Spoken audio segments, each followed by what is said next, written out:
How are we doing, everyone, and welcome to this latest vlog. Now this is part 3 of my Rainbows series, and yeah, I'm down in Peg 19 with my good friend Nick. We've had a great start to the week, or I've had 6 fish so far, and it is now Monday afternoon. So we got into the Peg Saturday afternoon. We're now 48 hours in, and it's been a quiet morning actually. Not much has been happening this morning, so what I'm going to do is I'm going to go out and redo my middle rod, which is the long rod. I've had 2 fish on that one, which you may have seen in the previous parts of this series. But yeah, what I'm going to do is I'm going to strap you guys to my head. I'm going to go out there in the boat and I'm going to show you what it's like fishing bow from a bird's eye view, or rather a G's eye view. So yeah, we're going to go out there. I'm going to show you my spots, show you how I'm fishing it, and hopefully you'll find this interesting at home. Remember, do please subscribe to the channel and give a little thumbs up on this video. Really does help me out, makes all my time worthwhile for putting this together for you guys to showcase what it's like on my little fishing adventures. And yeah, we're going to go and get the boat ready. In fact, actually, before I get the boat ready, let's go and talk about the boat, shall we? Because as you can see, I turn around, we've got our rods on single rod rest there. So I'm fishing with ST13s from South Coast Rods. I'm using 13-foot rods because when I'm hitting into the fish, I'm needing to pull them away from snags or up into the posts and stuff. So rather than my little 10-foot boat rods that I'd normally use for fishing, sort of, we're using for boat work, I'm using 13-foot rods here. I've got one on a single stick over on a point there, which goes out to the island. But yeah, moving along, let's go and show you guys the boat and stuff, shall we? So you might notice that these aren't orange bumblebees flying around. These are the solar line biters. You clip them onto the lines and then you can see where your lines are going when you're coming back in the boat. Real handy to have those. So we've got the line biters on all our lines so we don't crash into our lines coming back and forth in the boat. And I'll just spin this around here. And these are the Rainbow boats. So we've got the motors at the back. We turn up and bring our own motors. That one there is a Haswing, I think it is. Really good motor, that one. I really rate it. It wasn't extremely expensive, and it is absolutely perfect. I've got my fish finder mounted on the side. That's a little Raymarine Dragonfly. It's got the little sort of like, I don't know what it's called, chirp or live view or something like that. So it shows up all those snags and trees under the water that I need to. Bucket of bait in the butt here. So the bait that I'm using is the Trigger Ice. Oh, it's disgusting that, isn't it? But basically that's the Trigger Ice liquid in there. And what I'm doing is I'm softening the boilies up to make them nice and soft before I put them out. The idea of that is to try and make it look to the fish like the bait has been there for a while, so it's safe bait. And also, turn you around, so you can see me. The other reason for doing that as well is it passes through the fish a lot quicker. So once they get onto the bait, they can eat it, pass it through, and hopefully like really get them feeding quite confidently without having to go away and digest and then come back. That trigger bait is a real highly digestible bait anyway. I really like that. Yeah, let's go back round to the boat. So I've got a rig over in the far corner there that I'm going to go out there and clip on and drop. Got some spare leads in here, just a couple of spare leads just in case I lose a lead overboard. But these are, I'm double leading, you'll see that one I'm out there. This is the smaller lead at the top, and then I've got the larger lead at the bottom near the rig. That's got a bit of lead core between them that pins it down to the bottom so the fish can move over the top of your rigs without spooking off of the line that goes up to a float. And yeah, that's it. One thing I would say is that you can see the way I've got my boat positioned. We've got the rods here, like so. And basically I can just come straight over to the boat, shut the life jacket on, unhook it, jump into the boat, put it on reverse, and then head straight out into the water. Personally, I like reversing out when I'm playing a fishing because I can use the motor just to angle where I'm going and then pull myself out there with the rod. Other people like turning it around and driving sort of like more traditionally and then reaching behind them, but I prefer it going out this way when I'm redoing the rods or retrieving fish. It's just personal preference. But yeah, that's a little bit about our Rainbow boats. Let's get out there and show you the spots.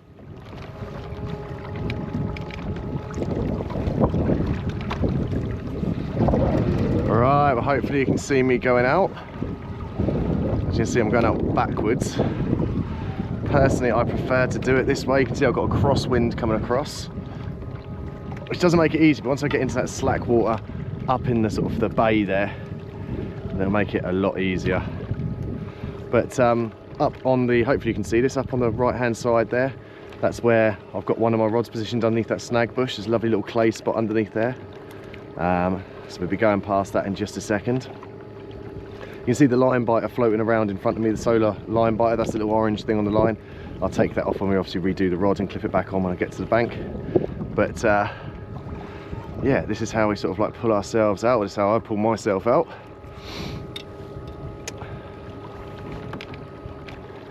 There we go. And yeah, you can see we've got what I call a telegraph tree there on that little island, that little stump. You can see loads of little dot islands and stuff out here.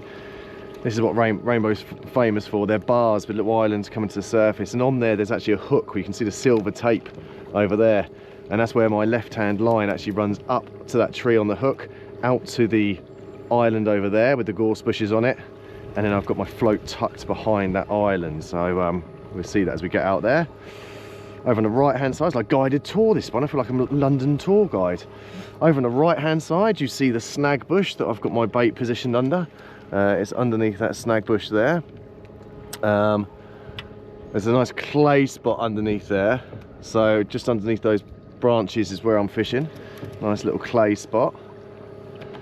And as we get further up this arm here, the depth actually goes quite deep where I am at the moment. It starts shallowing up around about now as we get into the bay itself. And you can see it just looks lovely up here, doesn't it? Sort of like, you know, in the springtime, the water warming. Looks lovely. Over, so just at the back of that island, you can see my float position there, right up against the margin. So that's my left-hand rod that goes to the hook on the telegraph tree, to the hook on the corner, and then down to the float. And that's double-leaded there. Pay attention, Graham, keep tight to your line. And then this is where we're starting to come out to the back. I think this area here is called the Royal Box area, but it's just really snaggy. You can see the snags coming out of the water, all in the water here. There's snags. It just looks so snaggy and just hairy. If I did hook something, like, don't get me wrong, you can see all the snags out the back as well, but that area there did look ultra snaggy. So what I'm going to do is we're just coming into the spot now. Just try and slowly creep on up. This has-wing motor, I got it from Eric, and it is absolutely awesome. I really rate this. So what I'm going to do is I'm just going to come up to the back of my post here. There we go. I'm just going to try and beach it here and stand up so you can see it. So you can see the line biters going into the post there. Now it looks as though actually my neighbour has changed the way that he's fishing this. So you can see there's my post that's there, and there's my float, and my bait is positioned just at the back. So this sort of spit that comes out here from the island, you've got this spit of land coming through. It looks like there's been a fish just move off there. There was a fish sitting right in tight up against there. Don't know, it might have been a bass, it might have been a carp. But you can see the snags, the underwater snags and stuff here. And I'm fishing just at the back. We've got a snaggy corner in here. And then this bit, so my bait is positioned between my float and that sort of like snag bush on the corner. And that bit there is around about 10 foot deep, and then it shallows up as we come this side. So what I'm going to do is just creep around. The guys from the island actually fishing, that's his pole there, and it looks like he's gone and put a bottle float out there now in the mouth of the bay.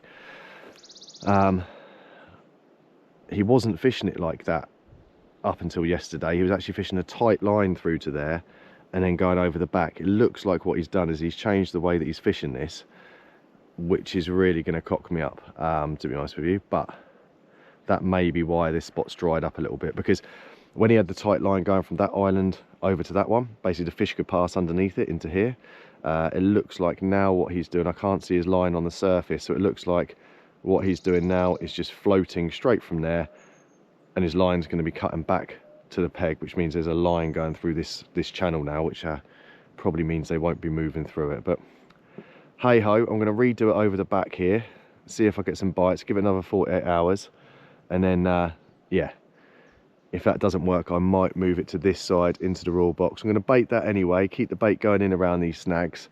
I'll bait that in a minute, and then if this doesn't do a bite in the next 48 hours, for that, because he's changed the tactics he's using, I'll come and position one here. But that's a bit unfortunate, really. I was really hoping that he was going to keep fishing the way that he was, because it was allowing the fish to come into this bay, but for some reason he's changed the post and where he's positioned that rod, and yeah, it doesn't look as though it's doing me any favours at all, if I'm honest. But hey ho, that is fishing. But yeah, this is what rainbow's like, people. This is what rainbow's like. You know, I've got a post storm pole in there. You can see it, storm pole with the little V on top of it at the end of the rod. So what I'm going to do is position my rod there, run the line through that, back to the swim all the way over there. And then if I get a fish, what I do is I just play the fish in, just keep it on a tight line basically. And yeah, when I come out to the spot, just lift it out of here and then start playing it from here. But with that 60-pound common that I had last night, I was actually hanging on to this clump of grass here and playing it. It did me in a snag down here that I managed to get it out of. But you can imagine if I was trying to play a fish back, you know, even if I hooked it over here in open water, trying to play it back to the bank with all these snags around, there's absolutely no chance. So that's why you use these posts as well, is to actually sort of like give you an anchor point to allow you to come out and then play the fish from theoretically under the boat. Right, so that's enough of me waffling on. I'm going to get this rod redone. So there you go, you can see the rig there, little snowman rig on a multi. That's coming through to, I think that's a 10-ounce lead. Got a length of 70-pound lead core going through to a second lead. So that pins that lead core down to the bottom. And then I've got my big float here that comes up, and that basically just brings the line up to the surface. Take that line biter off, we don't need that one there now. They just come off like so. So yeah, I'm sort of like just drifting into the area, which is quite nice. This is the area that I want to put the bait here. So I'm just seeing, I can see his bottle float now that he's fishing there. He was fishing that further down into the bay here, but for some reason he's brought that up right onto the boundary. But hey, let's sort of go and put a rod down here. This is where I had him yesterday. Let's just move around.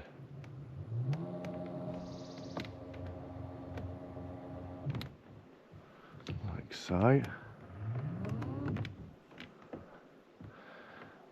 And what we're going to do is just reverse it back a little bit. Like that. And then the way that I like to do this, I just lower it on the drag. So I'll place it that side. And then I'm just going to run it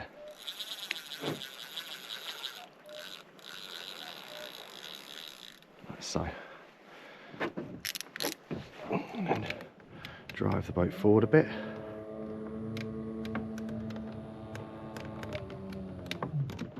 Like that, just make sure that those leads are straightened out fully, which that does feel like it is.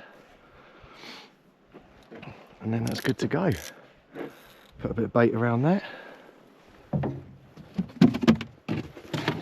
going to bait this one quite heavily, I think, around this area.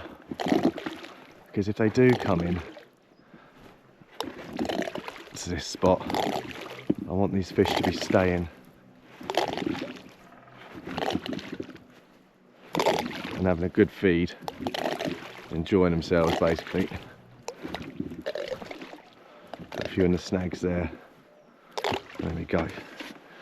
In fact, let's give them a bit more.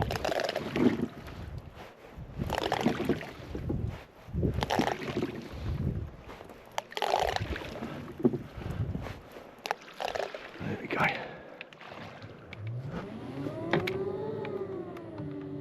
Right, so I'm just reversing away from the spot now. And what I do is I open the bail arm, but I also make sure that my drag's set just in case the bail arm flips over or something as I go back. And I'm just going to go and reverse up here and then spin the boat like this. There we are.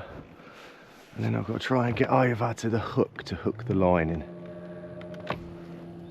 It's a bit hard filming this and doing it at the same time, people, but hopefully you're getting the gist. And then what we're doing, I'm just trying to hook it into that hook. Oh, missed it, in it. There you go, so I'm in that hook now, and I'm going to motor back in a straight line over there. And what that's done is it's got my floating position there, my bait's position behind it. I've baited that area between those snags for any fish that are coming through from there, along the snag line there around the corner. And yeah, that's looking good. Right, so we're back on land now. Just boated that one back. Gonna get the rod up on the rest, tighten that line out so it's nice and straight, put the line biter on, then sit back and hopefully catch a rainbow carp.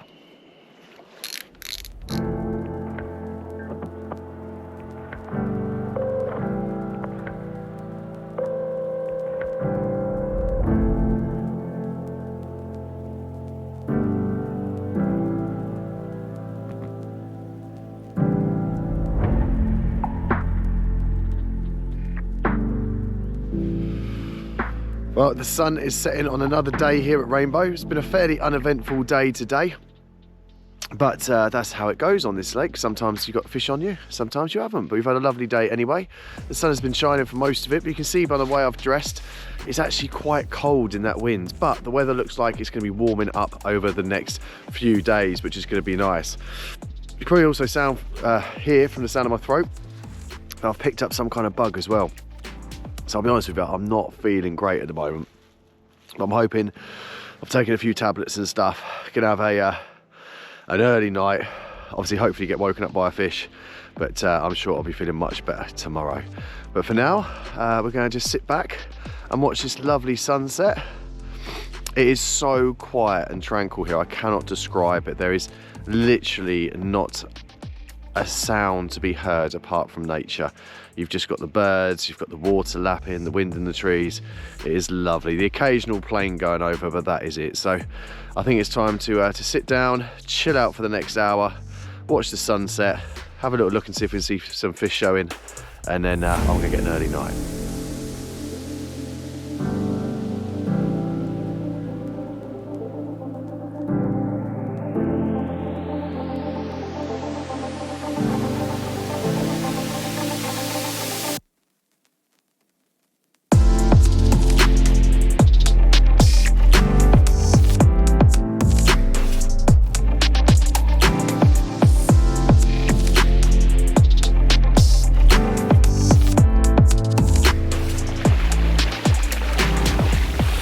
Well, it's just gone midnight on Monday night. I've had a screamer on the middle rod. Went out there, did a boat battle amongst the snags with this one. I've got a real nice long mirror as my reward. So let's pop it on the scale, see what she goes.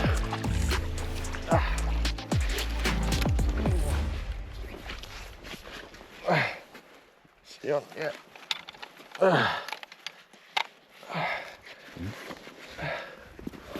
Right.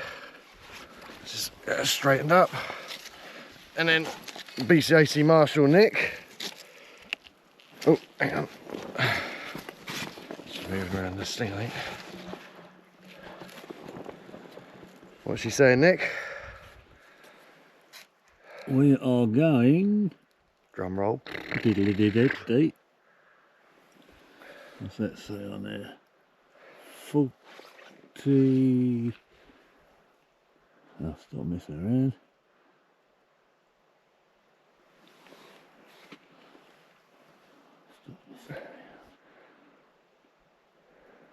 Just under 45, isn't it? Yeah, 45.12 will go. 44.12.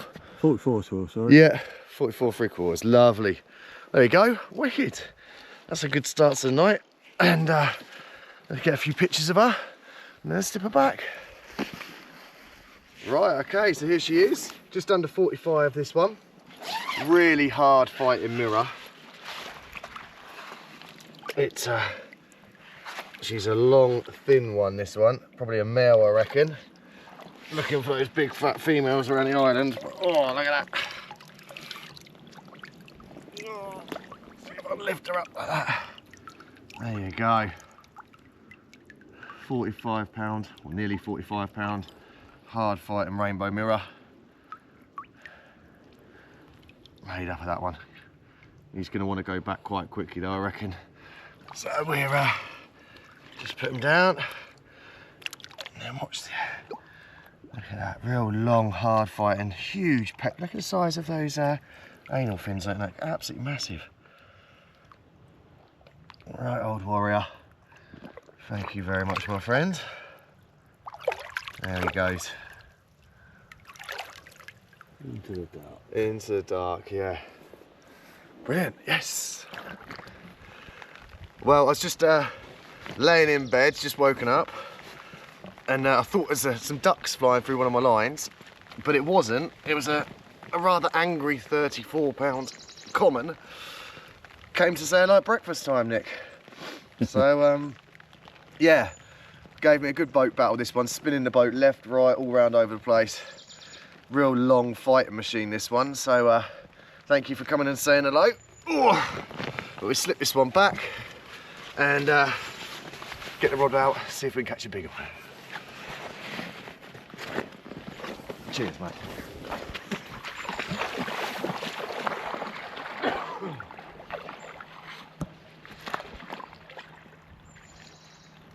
See you later, baby. Ah. There she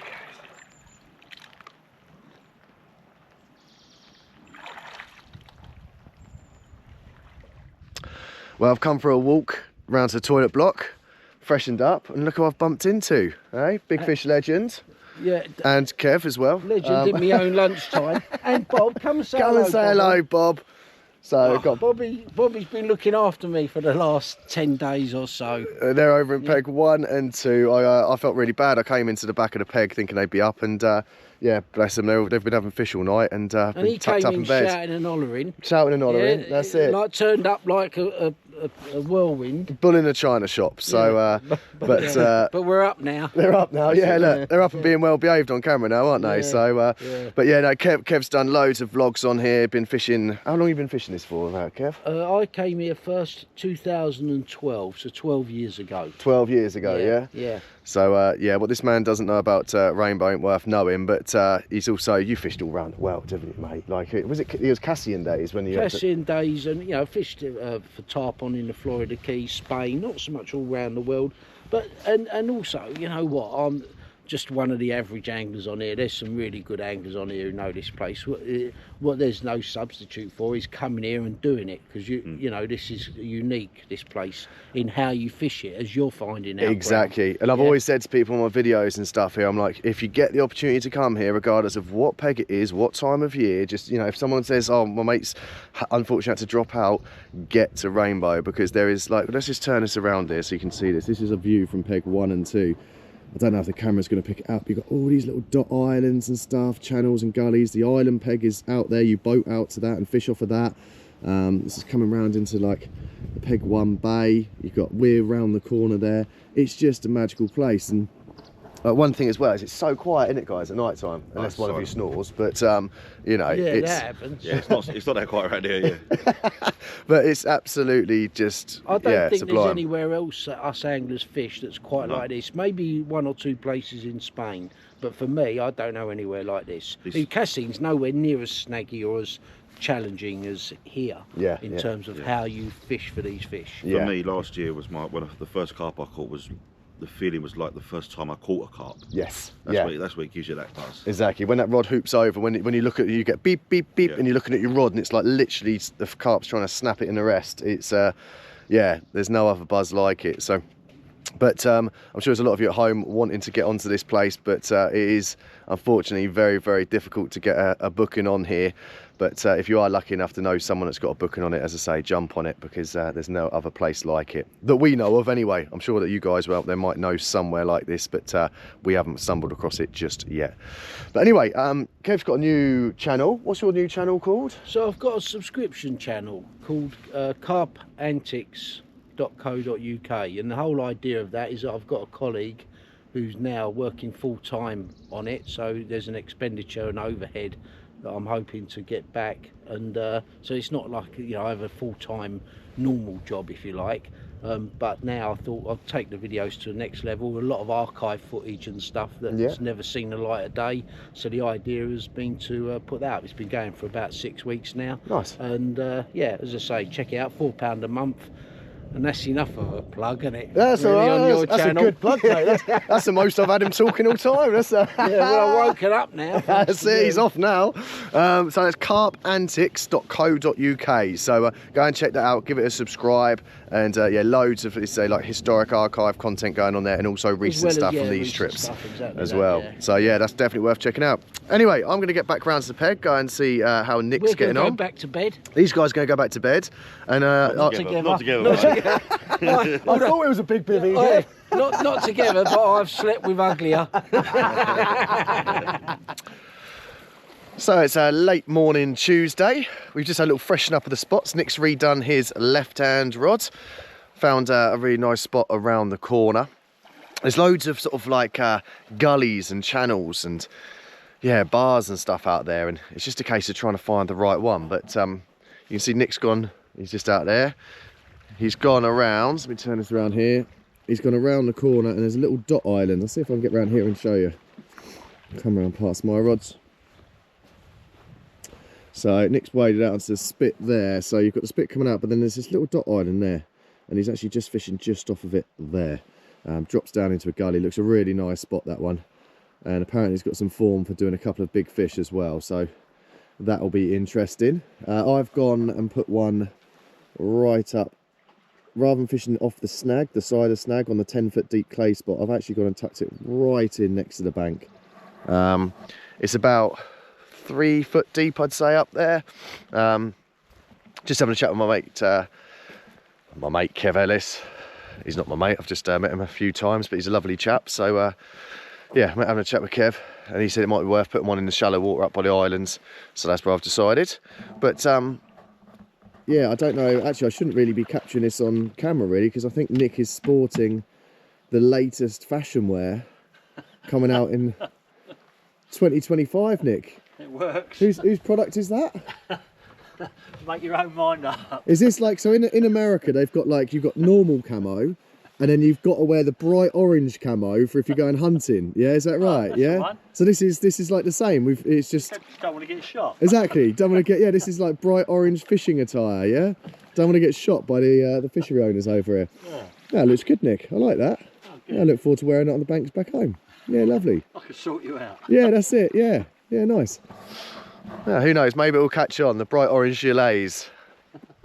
I'm sure there's a company out there that you'll probably see bringing something to market that looks a bit like that soon. I'll leave you. Well, I'll leave you guys. Put in the comments below which company you think that might be.